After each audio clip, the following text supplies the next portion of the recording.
안녕하세요. 운동이야기의 김 교수입니다. 자, 이번 Q&A 시간은 손영진님께서 주신 질문인데요. 팔 운동을 할 때와 다리 운동을 할 때 평균 동맥혈압의 차이가 나는 것에 대한 이해가 잘 되지 않아서 다시 여쭙고 싶습니다.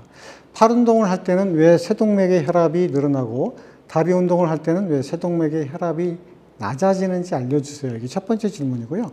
그 다음 두 번째 질문은 우리 몸의 무기질 영상도 보고 왔는데 우리 몸에 필요한 나트륨, 칼륨, 칼슘 등등 보통 펌프나 통로를 통해서 우리 세포막을 통과하여 전기 자극을 이동시키거나 열쇠 작용처럼 작용했다가 다시 제자리로 돌아가는 형태인 것을 배웠습니다. 여기서 궁금한 것은 이렇게 위치가 바뀌거나 역할을 하고 다시 제자리로 돌아가는 이 무기질들은 재활용이 될 수 있을 것 같아 보이는데 굳이 우리가 추가적으로 섭취해야 하는 이유가 뭔지 궁금하다고 질문을 주셨습니다. 그러니까 질문이 두 가지네요. 첫 번째 질문은 팔 운동과 다리 운동을 했을 때 평균 동맥 혈압이 변화가 있다.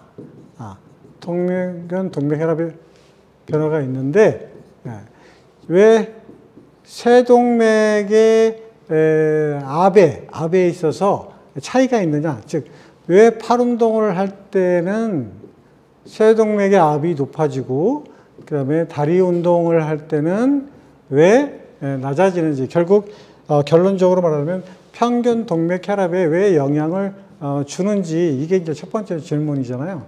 자, 첫 번째 질문부터 한번 설명을 하고 가도록 하겠습니다.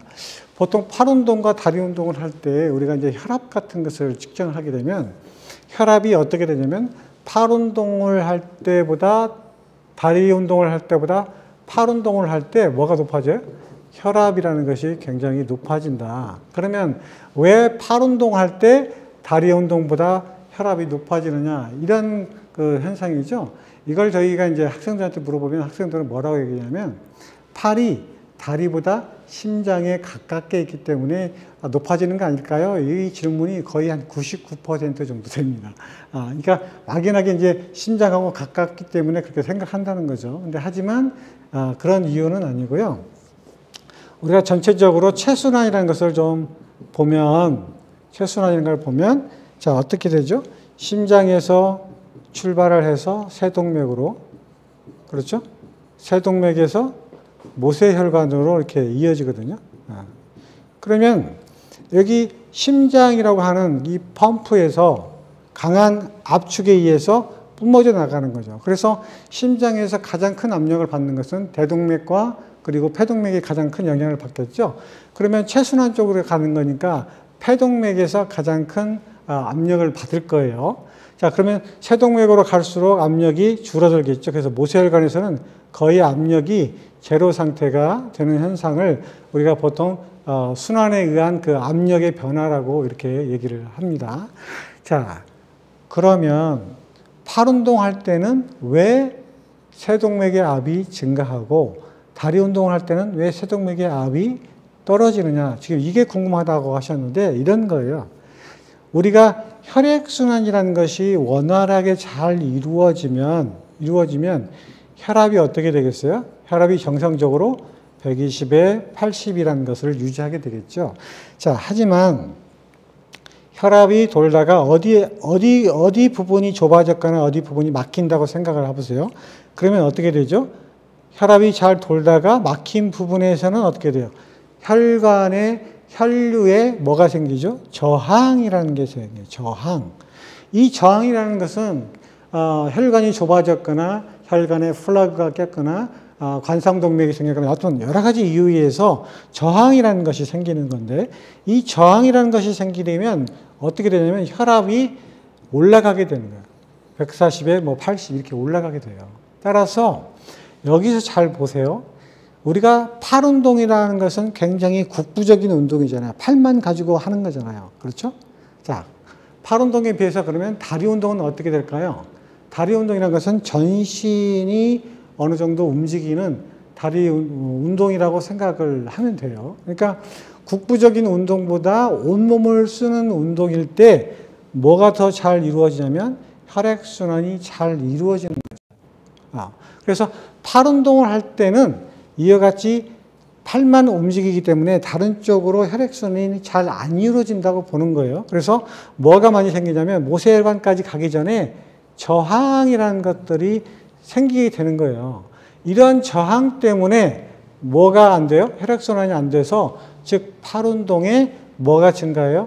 혈압이 증가한다. 압이 증가한다. 이렇게 보는 거고 다리 운동은 전신 운동의 개념으로 보는 거죠. 그래서 다리 운동을 하게 되면 온몸으로 혈액순환이 잘 이루어진다. 이렇게 보는 거죠. 그래서 다리 운동을 하게 되면 혈액순환이 원활하게 이루어지기 때문에 저항값이 없는 거예요. 그래서 세동맥에서 받는 압이 떨어질 수밖에 없다. 이렇게 생각하시면 좋을 것 같아요. 자, 따라서 전체적인 운동을 하게 되면 저항값이 없지만 이런 국부적인 팔 운동을 할 때는 이쪽으로 혈류가 적게 흐르기 때문에 저항값이 생겨서 혈압이 증가한다. 그래서 팔 운동이 다리 운동에 비해서 훨씬 더 압이 증가할 수가 있다. 그래서 전체적으로 평균 동맥 혈압이 증가한다.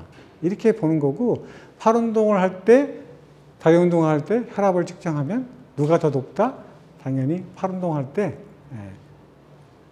혈압이 높게 나타난다. 즉 혈관 저항이 크기 때문에 높게 나타난다. 이렇게 이해를 해주시면 좋을 것 같습니다. 자, 두 번째 질문은 뭐냐면 무기질이란 걸 얘기를 했었죠. 우리 무기질.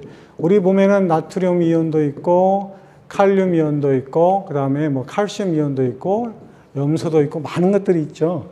자, 이런 것들이 세포막을 통해서 반투화가 막이기 때문에 이동을 해줘. 물질을 이동을 하게 되는 거예요. 물질 이동. 그래서 신경 같으면 탈분극을 일으켜서 전기적인 신호를 전달한다든가 그 다음에 뭐 전해질의 뭐 균형을 맞춘다든가 뭐 여러 가지 이유에 의해서 무기질이 우리 인체 내에서 활동을 하고 있습니다. 즉 이런 것들은 우리 세포 바깥의 이온 농도와 세포내의 이온 농도를 맞춰서 어떤 그 밸런스를 맞추는데 굉장히 중요하죠. 그래서 페어를 맞춘다든가 이렇게 산염기의 균형을 이룬다든가 이런 것들이 굉장히 중요해요. 자, 그런데 이제 손영진님께서 뭐가 궁금했냐면 이런 나트륨과 칼륨, 칼슘 이런 이 무기질 이온들이 체내에서 통로를 통해서 왔다 갔다 하기 때문에 이런 것들은 없어지지 않고 계속해서 재활용될 수 있다 이렇게 표현하셨거든요.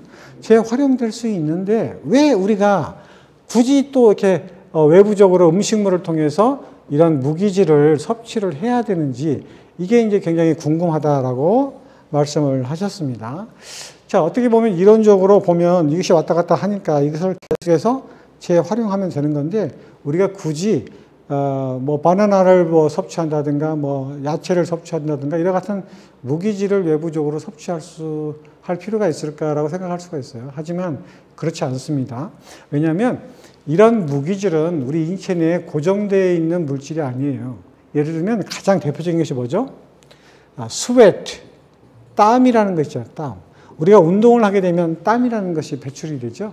자, 이 땀이라는 것은 체온을 떨어뜨리기 위해서 흘리는 우리 그 인체의 조절이기도 하지만 이 땀 속에 뭐가 많이 들어있냐면 무기질이 많이 들어있어요. 무기질.